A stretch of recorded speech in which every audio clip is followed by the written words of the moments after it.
ಬುಧವಾರ ಕುಳಾಯಿ ಜಂಕ್ಷನ್ನ ಕಾಂಕ್ರೀಟೀಕರಣ ಕಾಮಗಾರಿಯನ್ನು ಉದ್ಘಾಟಿಸಿ ಮಾತನಾಡಿದ ಶಾಸಕ ಡಾ ಭರತ್ ಶೆಟ್ಟಿವಾಯ್, ದೊಡ್ಡ ಹೊಂಡ ಗುಂಡಿಗಳು ಬಿದ್ದು ವಾಹನದ ಬಿಡಿ ಭಾಗಗಳಿಗೆ ಹಾನಿಯಾಗುತ್ತಿದ್ದು, ಈ ಬಗ್ಗೆ ಸ್ಥಳೀಯ ರಿಕ್ಷಾ ಚಾಲಕರು ಸಂಕಷ್ಟ ಅನುಭವಿಸುತ್ತಿದ್ದಾರೆ.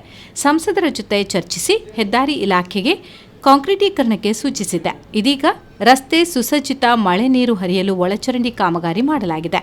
ಮುಂದಿನ ದಿನಗಳಲ್ಲಿ ಫುಟ್ಪಾತ್ ನಿರ್ಮಿಸಲಾಗುವುದೆಂದರು. ಬೈಕಂಪಾಡಿ ಕೈಗಾರಿಕಾ ತಿರುವು ಜಂಕ್ಷನ್, ಕೂಳೂರು ಹೆದ್ದಾರಿ ಬಳಿ ಕೂಡ ಇದೇ ಮಾದರಿಯಲ್ಲಿ ಅಭಿವೃದ್ಧಿಪಡಿಸಲು ಸೂಚಿಸಲಾಗಿದೆ ಎಂದರು. ಪ್ರತಿ ವರ್ಷ ಮಳೆಗಾಲ ಬರುವಾಗ ಇಲ್ಲಿ ಯಾವ ರೀತಿಯ ವಾಟರ್ ಕ್ಲಾಗಿಂಗ್ ಆಗ್ತದೆ, ಅದು ಯಾವ ರೀತಿಯ ಇಲ್ಲಿ ಟ್ರಾಫಿಕ್ಗೆ ಸಮಸ್ಯೆ ಆಗ್ತದೆ ನಾವು ನೋಡ್ಕೊಂಡು ಬಂದೆ. ಹಲವಾರು ವರ್ಷಗಳಿಂದ ಸಮಸ್ಯೆಯನ್ನು ಎದುರಿಸಿಕೊಂಡು ಬಂದಂಥ ಒಂದು ಜಂಕ್ಷನ್ ಇದು.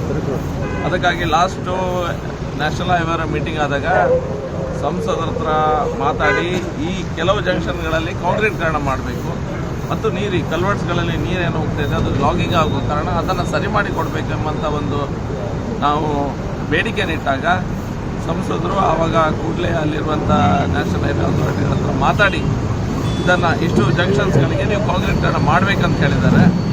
ಮೊದಲನೇದಾಗಿ ನಾವು ಹೊನ್ನಗಟ್ಟೆ ಜಂಕ್ಷನನ್ನು ಕೈಗೆ ತೆಗೆದುಕೊಳ್ಬೇಕು, ಯಾಕಂದರೆ ಇಲ್ಲಿ ಹೆವಿ ವೆಹಿಕಲ್ಸ್ ಮೂವ್ಮೆಂಟ್ ಉಂಟು ಮತ್ತು ದೊಡ್ಡ ರೀತಿಯಲ್ಲಿ ಲಾಕಿಂಗ್ ಆಗ್ತದೆ, ಇಲ್ಲಿ ಟ್ರಾಫಿಕ್ ಜಾಮ್ ಆಗ್ತದೆ. ಅದಕ್ಕಾಗಿ ಇದನ್ನು ಒಂದು 15 ಲಕ್ಷದಲ್ಲಿ ಈ ಸಣ್ಣ ಪೀಸನ್ನು ಇವತ್ತು ಮಾಡಿ ಮುಗಿಸಿದ್ದಾರೆ. ಶಾಸಕರೊಂದಿಗೆ ಪಾಲಿಕೆ ಸದಸ್ಯ ವರುಣ್ ಚೌಟ, ಮಂಡಲ ಬಿಜೆಪಿ ಅಧ್ಯಕ್ಷ ತಿಲಕ್ ರಾಜ್ ಕೃಷ್ಣಾಪುರ, ಮಾಜಿ ಮೇಯರ್ ಗಣೇಶ್ ಹೊಸಬೆಟ್ಟು, ಪಾಲಿಕೆ ಸದಸ್ಯೆ ವೇದಾವತಿ ಮತ್ತಿತರರು ಉಪಸ್ಥಿತರಿದ್ದರು. ಕುಳಾಯಿ ಮಾರ್ಗವಾಗಿ ಎಂಆರ್ಪಿಎಲ್, ಎಚ್ಪಿಸಿಎಲ್ ಸಹಿತ ಬೃಹತ್ ಕಂಪನಿಗಳಿಗೆ ಭಾರೀ ಗಾತ್ರದ ಟ್ರಕ್ಗಳು, ಟ್ಯಾಂಕರ್ಗಳು ಓಡಾಡುತ್ತಿದ್ದು ಅಪಾಯಕಾರಿಯಾಗಿದೆ. ಈ ಪ್ರದೇಶ ಹಲವು ಬಡಾವಣೆಗಳನ್ನು ಹೊಂದಿದ್ದು ಟ್ರಕ್, ಟ್ಯಾಂಕರ್ಗಳನ್ನು ನಿಷೇಧಿಸಬೇಕೆನ್ನುವ ಮನವಿ ಸಾರ್ವಜನಿಕರಿಂದ ಕೇಳಿಬಂದಿದೆ. ಸುರತ್ಕಲ್ ಜಂಕ್ಷನ್ನಲ್ಲಿ ವಾಹನ ಒತ್ತಡ ಅಧಿಕವಾಗುವುದರಿಂದ ಕುಳಾಯಿ ಸುರತ್ಕಲ್ನಲ್ಲಿ ಏಕಮುಖ ಸಂಚಾರಕ್ಕೆ ಅನುವು ಮಾಡಿಕೊಡುವ ಪ್ರಸ್ತಾಪ ವ್ಯಕ್ತವಾಯಿತು. ಉತ್ತರ ಸಂಚಾರಿ ಠಾಣೆಯ ಅಧಿಕಾರಿಗಳಿಗೆ ಈ ಬಗ್ಗೆ ಮುಂಜಾಗ್ರತಾ ಕ್ರಮ ಕೈಗೊಳ್ಳುವಂತೆ ಶಾಸಕರು ಸೂಚಿಸಿದ್ದಾರೆ.